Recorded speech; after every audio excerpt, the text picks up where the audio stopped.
दोनों का क्रॉस बिंदु जहां बनेगा वो सेंटर पॉइंट अगर पृथ्वी पे कहीं है तो वो एक में उज्जैन है, अवंतिका है, जिसके कारण से कालों के काल महाकाल अर्थात हमारा ये सूर्य देवता के माध्यम से समय की शुद्धता का केंद्र भी इसको माना गया है। मैं अपनी ओर से आज मंच पर बैठे हमारे लोकप्रिय सांसद माननीय अनिल फिरोजिया जी, माननीय महापौर मुकेश टटवाल जी, माननीय विधायक अनिल कालूहेड़ा जी और विवेक जी, डीआरएम साहब, समूचा मंच और मंच के सामने बैठे सारे वरिष्ठ जन, नाम बोलूंगा तो देर हो जाएगी क्योंकि हम अपने कार्यक्रम से जो निश्चित कार्यक्रम उससे देरी से चल रहा हूं, लेकिन फिर भी जिस कारण से हम यहाँ इकट्ठा होकर के इस कार्यक्रम का हिस्सा बने, मैं उस आनंद को महसूस कर सकता हूं। जोरदार यशस्वी अभिनंदन करें माननीय नरेंद्र मोदी जी की सरकार का, हमारे माननीय मोदी जी के साथ रेल मंत्री अश्विनी वैष्णव जी का भी, जिनके माध्यम से ये जो हमारी बड़ी सौगात मिली, training institute, zonal training institute, अपने यहाँ कोई अंदाज लगा सकता है कि खास करके इसी रेल के विभाग के द्वारा कोई कहे कि नरेंद्र मोदी जी की सरकार के माध्यम से हमने क्या डेवलपमेंट के काम किए, तो इसका कोई उदाहरण पकड़ना चाहे, उदाहरण जानना चाहे तो उदाहरण हमको अपने आप मिल जाता है कि एक उदाहरण केवल है, पूरे स्टेट के अंदर 2013 के पहले, 14 की सरकार के पहले, जब माननीय मनमोहन सिंह जी की सरकार थी और उनके बारे में माना जाता था कि वो फाइनेंस के बहुत जानकार, और उनके लिए उनके लोग कहते भी हैं कि माननीय मनमोहन सिंह जी की सरकार के विकास के कामों का क्या पैमाना है, क्या आप बता सकते हैं। बहुत अपने पीठ थपथपा करके वो अपनी सारी ताकत के साथ उनकी सरकार के कामों की स्पीड बताते हैं। अब उनके कामों की स्पीड अपन अगर देखें तो आपको ध्यान में आ जाएगा कि अकेले 2009 से 2014 के बीच एवरेज हमारे पास मात्र 632 करोड़ रुपया रेलवे के माध्यम से मध्य प्रदेश में खर्चा हुआ। कोई अंदाज लगा सकता है कि 2009 से लगा करके 14 या 13 की आखिरी तक, और उसके उल्टे अकेले 2023-24 में मध्य प्रदेश के अंदर रेलवे अधोसंरचना के लिए, आधुनिकीकरण और विकास कार्यों के लिए माननीय मोदी जी ने 13,672 करोड़ रुपए की राशि दी। आप बताओ 4 साल के अंदर 600 करोड़ रुपया, और अकेले एक साल में 13,600 करोड़ रुपया। ये है मोदी जी की सरकार, ये है हमारा रेल का नेटवर्क विकास करने का ये स्पीड, जिसके आधार पे हमारे अपने काम की पहचान बनती है। ये छोटे छोटे ट्रेनिंग इंस्टीट्यूट, अरे ये तो 77 में रेल लाइन उखड़ गई थी। और ये आपको जानकारी के लिए बता दूं कि रेल लाइन की शुरुआत भी कब हुई, हमारे यहाँ सिंधिया काल में, जब सिंधिया सरकार थी, उनके कारण से महू से आगर तक की रेल लाइन ये छावनी के माध्यम से, और इसी के साथ साथ इसी प्रकार के ये जो मूल रेल की जो आधारशिला थी वो तो उज्जैन आगर ही थी। ये बाद में ही भोपाल और नागदा, ये तो बाद में जुड़े। आपके कई बताने वाले बताते हैं कि जब पहली बार रेल चली थी और रेल के इंजन की आवाज से यहाँ उज्जैन के अपने घरों में बंधे हुए गाय भैंस सब रस्सी थोड़ा थोड़ा के भाग गए, इतनी आवाज सुनने की उनकी आदत नहीं थी, ऐसी जोर का आवाज रेल का इंजन ने करी थी। कोई कल्पना कर सकता था कि ऐसा होता होगा। और हमने वो दौर भी देखा है जहां से मैं समझता कुछ लोगों ने, बाकी लोग तो, कि जब हमारी ये मीटर गेज चलती थी यहाँ, नेरो गेज के आधार पर अपनी उसकी स्पीड और आने जाने के लिए, बाबा आप भी थे और जगदीश जी भाई साहब भी यहाँ बैठे, कई सारे लोगों ने देखा होगा कि वो रेल की चेन बंद करके रेल का गेट बंद करते थे जाकर हीरा मिल से उधर आने वाले जाने वालों के लिए। और उसी आधार पर ये जो रेल के अगर यातायात में बाधा पड़े तो हमारा यातायात का जवान हाथ बता दे तो रेल भी खड़ी कर देते थे कि चलो छोड़ो अभी इनको निकल जाने दो, बाकी फिर देखेंगे। लेकिन ये दौर कैसा आया,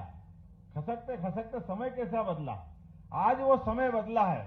कि मैं अभी अश्विनी वैष्णव जी से कह रहा था कि आप अपने उज्जैन इंदौर के बीच मेट्रो ले आए, तो उन्होंने कहा मोहन जी जरूरत नहीं है, आप क्यों कर रहे हो उसको। तो मैंने कहा नहीं करते, आप बताओ, हम तो समझ रहे हैं कि इसकी स्पीड मेंटेन करना है। उन्होंने कहा आप ये स्पीड मेंटेन करोगे पर ये मान के चलो कि उज्जैन इंदौर के बीच में आपको 10,000 करोड़ रुपए की ये मेट्रो पड़ेगी,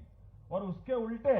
इसकी स्पीड भी मेट्रो ट्रेन की इतनी नहीं आएगी जितनी वंदे भारत मेट्रो की हम स्पीड दे रहे हैं। उन्होंने कहा बनी बनाई लाइन से आप फतेहाबाद और देवास से चालू करोगे 160 की स्पीड पे हम आपको यहां ले आएंगे। आप अंदाज लगा लो 40 किलोमीटर इंदौर अपना और 160 की स्पीड से अगर उज्जैन आएगा तो कितना टाइम लगेगा साहब? डीआरएम साहब अंदाज लगा लो 160 नहीं चलो तो 140 चलेगी, 120 चलेगी, लेकिन 40 किलोमीटर के लिए वर्तमान में वाकई हमारा एक एक पैसा मेहनत का है, हमारे सारे टैक्स का, भारत के प्रत्येक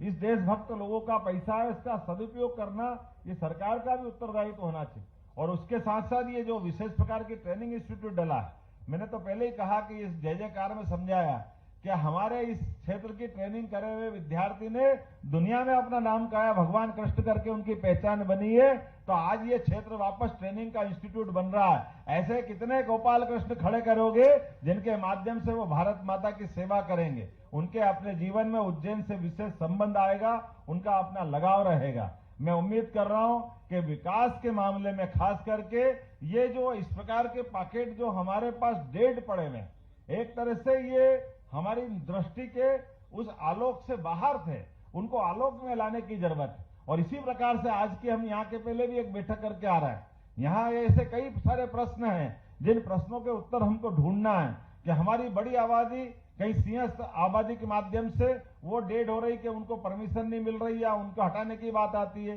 कहीं सिंहस्थ कराएं तो सिंहस्थ में जमीन नहीं मिलती है। तो हमने कहा कि इसका निराकरण ऐसा कर दे कि परमानेंट रूप से 1 साल नहीं हर साल सिंहस्थ लगे और कोई कष्ट नहीं आए और विकास का सभी प्रकार के दरवाजे खुले, कोई तकलीफ किसी को नहीं आना चाहिए। इसी प्रकार से सभी विभागों के, रेलवे हो, हवाई अड्डा हो, सारी चीजें इसी प्रकार से चलना चाहिए। मैंने अधिकारियों के साथ मीटिंग लेकर कहा है कि उज्जैन का भी प्लान करो, लेकिन केवल उज्जैन का मत करना। उज्जैन के अलावा भी भौगोलिक दृष्टि से मध्य प्रदेश मध्य का सेंटर है और मध्य का सेंटर होने के नाते से अब जितने भी यातायात के नए नए रास्ते हैं, हमारा ट्रेन का यातायात हो, हवाई यातायात हो, हर एक प्रकार की हवाई पट्टी हो, क्यों उसका उन्नयन नहीं होना चाहिए? क्यों वहां विकास नहीं होना चाहिए? क्यों आने जाने वाले समय में इन सारी बातों का लाभ नहीं मिलना चाहिए? क्योंकि जब विकास की दरकार होती है, जब विकास की जरूरत होती है तो कनेक्टिविटी की जरूरत सबसे ज्यादा होती है और कनेक्टिविटी की जरूरत होगी तो उसके रास्ते अपने आप खुल करके आएंगे। मैं अपनी ओर से अपने इस उज्जैन के विकास के मामले में और प्रदेश के विकास के मामले में निश्चित रूप से यशस्वी प्रधानमंत्री के नेतृत्व में हमारी डबल इंजन की सरकार डबल ताकत से चलेगी और नए नए कीर्तिमान बनाएगी। मैं आज के इस अवसर पर अपने इस ट्रेनिंग इंस्टीट्यूट के लिए बधाई भी देना चाहता हूं, लेकिन अभी मुझे लगता है आपने इसका नाम नहीं रखा। कहीं इसका नाम रख सकते हो तो ज्यादा अच्छा रहेगा। और हमारे यहाँ तो ट्रेडिशनल नाम है, अगर आप उनके नाम पर रखो तो बहुत अच्छी बात है। मैं तो सुझाव ही दे सकता हूँ, हमारे यहाँ नामों की कोई कमी नहीं है। विक्रमादित्य काल से लेकर राजा भोज के काल तक, चंड प्रद्योत से लेकर सम्राट अशोक तक सबका संबंध उज्जैन से आया है। उसके अलावा भी आप विद्वानों को जोड़िए और इस ट्रेनिंग इंस्टीट्यूट का कोई ना कोई नाम भी रखिए। और उम्मीद करता हूं कि अभी तो आपने लेफ्ट साइड में अपना विकास का नया कदम बढ़ाया है। मैं अश्विनी जी से बात करूंगा और कोशिश करूंगा कि जो इसके राइट साइड का भी आपकी भूमि पड़ी है, यहां भी विकास का बड़ा अपना नया एक कोई प्लान बने और उस पर भी आप काम करें। मैं अपनी ओर से एक बार फिर इस रेलवे के नए प्रकार के ट्रेनिंग इंस्टीट्यूट की बधाई भी देना चाहता हूं और उम्मीद करूंगा कि हमारे माध्यम से उज्जैन ये केंद्र में है तो भविष्य में अभी जो अपनी रेल लाइन की बात माननीय अनिल फिरोजिया जी ने कही है, मेरी बैठक हुई तो एक हो चुकी है जिनमें उन्होंने अश्विनी जी ने कहा कि ये बात सही है कि अब हमारे राजमार्गों के माध्यम से सड़क यातायात को लेकर के तो काफी काम अब बढ़ा है मध्य प्रदेश में, लेकिन रेल यातायात में भी बढ़ाने की गुंजाइश और उस मामले को लेकर उन्होंने कहा कि आप प्रस्ताव दीजिए। निश्चित रूप से रेल के मामले में भी मध्य प्रदेश कमजोर नहीं रहेगा, वो समृद्ध होगा। तो मैं आपके सामने एक विषय उसी में जोड़ देता हूं माननीय विधायक सांसद जी कि ये जो आपने झालावाड़ की बात कही है, वास्तव में हम पहले नागदा जाएं, नागदा से घूमते घामते वापस कोटा जाएं, इसकी क्या जरूरत है? ये डायरेक्ट ही हम झालावाड़ जाएं, झालावाड़ से आगे दिल्ली तक बढ़ जाएं, इसी की जरूरत है। इसी प्रकार से खंडवा वाले रास्ते की भी बात कही है कि जो अभी अपना एक ही ब्रॉड गेज बन रही है तो एक ब्रॉड गेज के बजाय डबल लाइन वहां भी डल जाए तो जो वर्तमान में साउथ का जितना ट्रैफिक आता है वो ट्रैफिक पहले साउथ से इटारसी, पहले खंडवा आता है, खंडवा से इटारसी जाता है, इटारसी से भोपाल आता है, भोपाल से ग्वालियर जाता है, लगभग 200-250 किलोमीटर का ज्यादा चक्कर लगाता है। जिनको दिल्ली जाना है अगर वो खंडवा से सीधा उज्जैन आ जाए, उज्जैन से मथुरा के रास्ते दिल्ली पहुंचेगा तो उसकी दूरी भी घटेगी और हमारे लिए समय की और बाकी चीजों की बचत भी होगी। ऐसे कई चीजों की संभावना का द्वार निश्चित रूप से रेल मंत्रालय के माध्यम से माननीय मोदी जी की सरकार खोलेगी। तो क्या अब हम सब जानते हैं कि लगभग 1-1.25 महीने के बाद नए दौर के नई व्यवस्था के लिए लोकतंत्र के इस पावन मंदिर में एक बार फिर नरेंद्र मोदी जी की सरकार अपना तीसरी बार का टर्म के लिए आशीर्वाद लेने जाएगी। लेकिन मुझे मालूम है उसके पहले भगवान राम के मंदिर की जय जयकार का भी हमको एहसास है। अपने इसी पूरे देश के अंदर वो ऐतिहासिक घड़ी जब 500 साल पहले का वो कलंकित इतिहास को बदलते हुए वर्तमान के दौर में हम अपनी आंखों से, ये अपने चक्षुओं से वो क्षण को निहारेंगे, वो एहसास हमको होगा कि गर्भगृह में रामलला खुद विराजमान होंगे और रामलला के विराजमान होने वाली घटना को यहाँ के करोड़ करोड़ लोग, अरे कैसा आश्चर्य है, हमारे अपने देश के लोग तो लालायित है ही सही,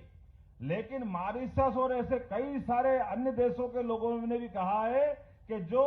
इस दृश्य को निहारने चाहते सनातन धर्मावलंबी, उनको वो छुट्टी दे रहे हैं। और तो और बगल के आसपास के कई दुश्मन देश भी हमारी तरफ इस तरह से आशा के साथ देख रहे हैं कि आपके इतने बड़े आराध्य के लिए एक बड़ी घटना होने वाली है और वो सब सम्मान से देख रहे हैं। लेकिन तथाकथित अभी कुछ लोगों को अभी भी समझ में नहीं आया कि भगवान राम के मामले में फिर वो अपमानजनक स्थिति क्यों कर रहे हैं। मैं समझ सकता हूं कि विपक्षी लोगों कम से कम जब चुनाव आए तब आप जो करना कर लेना, लेकिन आज तो ये भाव मत लाओ कि आप भगवान राम के उस ऐतिहासिक क्षण को निहारने से आप वंचित हो जाओ। आप बड़े समाज को लज्जित करने के भाव ला रहे हो, ये बहुत दुर्भाग्य की बात होगी। मुझे निश्चित रूप से भरोसा है कि जिन जिन लोगों ने इस आमंत्रण को ठुकराया होगा वो पुनर्विचार करेंगे और हमारी सारी भौतिक भावनाओं का सम्मान करेंगे। नहीं तो ये जो आंधी उठेगी, इस आंधी में ऐसे निर्णय वालों आते पते नहीं लगेंगे। मैं गारंटी के साथ कह सकता हूं वो कहां जाएंगे, वो किस रूप में जाएंगे, कोई नहीं बचा सकता उनको। भगवान राम का अगर इस प्रकार का भाव लाते हैं तो बहुत दुर्भाग्य की बात है। मेरी अपनी ओर से फिर एक अच्छे कार्यक्रम की बधाई, बहुत बहुत धन्यवाद। भारत माता की जय।